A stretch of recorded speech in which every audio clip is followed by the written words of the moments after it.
Chayol gi oiba RashiFal da tang 13 tagina tang 12 phawbagi 2026 ki RashiFal aduni. Ahanbagi rashi asina Mesh Rashi. Chayol asi zati nadaba miyoi singa thabak tawminaba kanajaba phangba masak maral saukhatpa piri sasan amadi ingkholgi pothok karbar tawbasing sendong yamna laigani chaba thakpa nungaiba matamni tang kun pokmang chaimang amadi asok apan thoktanaba sikshillu pakhang lesabi singi oina nungsi waithungnaba piri ngakthok sanaba seng masang sangom anauba mathangi rashi asina Brisha Rashi tang 13 tagina tang 18 phawbadi suru nomlubada kanagani min ikai khumnabiba pham kaba imung manung santi leiba yum kai semjin sem sajinba ngamba piri angambagi mateng phangba thabak pangba lei tang kundagi kunithoi phawbadi pukning langba miwa taba thengnagadori mafam matam khangna seksinjarabadi ukal loigani laisa pakhang singi oina sana lupa leitengi potlam phangba piri ngakthok sanaba lei angauba ahum hairam ahum mathangi rashi asina Mithun Rashi.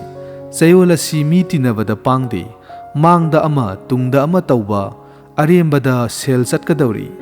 masa manaigi marida sellan tingba ningdol pomba piri rajniti ki thabak tauba singdi ningluba thabaka mahiga sanaroi chaba thakpa mahau khangloi dauri hai singjarabadi ukal oigani laisa pakhangi oina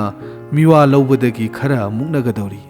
ngakthok sanaba thoiding amuba gi mathangi rashi asina Karkat Rashi tang 13 tagina kun phawbadi thabak tawbada ikan kanaroi imung manung mahi langba sel thum haigaunaba marup mapangi mari phati angam athaugi yengthiba lowing khol koiba phal piri matungdadi ukal fai haksangi saba tumdaba loinagadi laisa pakhangi oina anauba marup mapang phangba lei ngakthok sanaba seng masang leiram ahum mathangi rashi asina Sing Rashi tang 13 tagina kunmathoi phawbadi honajamal mahi phangloi masak maral kanajaba piri anauba thabak hauba jatinadaba miyoi ki karbar punba sendong laigani saukhatpa ngamba piri haksangdi khwang naba lei laisa pakhang tinaba maruki matengdagi ningba thunggadori ngakthok saba sangom anauba seng masang mathangi rashi asina Kaina Rashi tang 13 tagina 19 phawbadi angam athaugi mateng phangba anauba project kaya paiba hauba mina bebar tawbiba senthok lambi yamba piri anauba low inkhol leisingadori tang 18 dagina 12 phawbadi lamtu arapa satpa angam mathau sakhang maikhangna balai haksangdi ngakli amadi khanaugi ana yek piri laisa pakhangi oina pamu khudol sana lupa leitingi potsai phanggadori ngakthok sanaba gi hairam ahum mathangi rashi asina Tula Rashi Chayol asi pangthok kiningba thabak pangthok pangamba yetnaba thabak men taragani ithak thongba singi mateng mapal phangba oijawi thak masak maral sakhotpa piri tang 18 di miga ningai sangdanaba saram thaklam khangdaba lei haksang khongya saba loinagani laisa pakhang anauba marup mapang phangba lei ngakthok saba hairam ahum leiram lei angangba ahum mathangi rashi asina Brisha Rashi tang 13 tagina 19 phawbadi ariba thabakki marida nungaiba pau tagani muknaba thabak men taragani imungi sakhot thauram phagadauri jatinadaba miyoigi tinaba thabak sendong yamna piri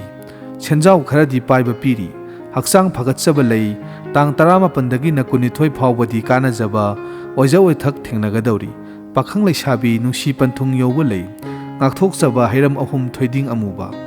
mathangi rashi asina Danu Rashi tang 13 tagina 20 phawbadi rajniti ki thabak tawba singdi kanajaraba masak maral chaukhatpa mina sanbiba wakhal budi thokpa piri angam athaugi mateng phangba thabak tawbada mangam shanba lei Haksang ariba nungsit hauba lay. Laisha pakang lanthum phangba piri. Ngakthokchaba sengmasang lay higok ahum. Mathangi rashi asina Makar Rashi. Chayol asi sana lupa ake amaugi sinphamda laibasingdi mayai oina kanajaba sel masit phangba khanghaudana sel thum phangba piri huran chinthigi mieng changba imungda pangdaba lay haksangdi sayeng saya tangda sikpa loinagani laisa pakang thajanadaba lapthoknarakadauri chekshillu ngakthokchaba sangom anauba hairam ahum. Mathangi rashi asina Kumbha Rashi. Tang taraga taruktagina taramapan phawbadi akaubadagi sel lan mapan tho'u haiba piri mina nungshiroi yeknaba marai kangi angam mathaugi mari kaya phatte hai singjarabadi ukal loigani lamtu arapa satkadori matung afaba ahongba piri laisa pakang thajanaba sanbiba lay ngakthokchaba gi leiram ahum. Mathangi rashi asina Min Rashi. Chayol asi rajnitigi thabak tawbasingdi thabak tawbada pangal thokpa yadaba miwa taba arembada sel khara satkadauri miyamgi mari kaya pangdi mina hunba lana lawba piri tang 19 di kanajaba angambagi thaujal phangadauri wai sinba kok saba thabak pangthokpagi lay haksangdi singli nauri sonthaba piri laisa pakhangi oina nungsi waithungnaba lay ngakthokchaba thoiding amuba hairam ahum.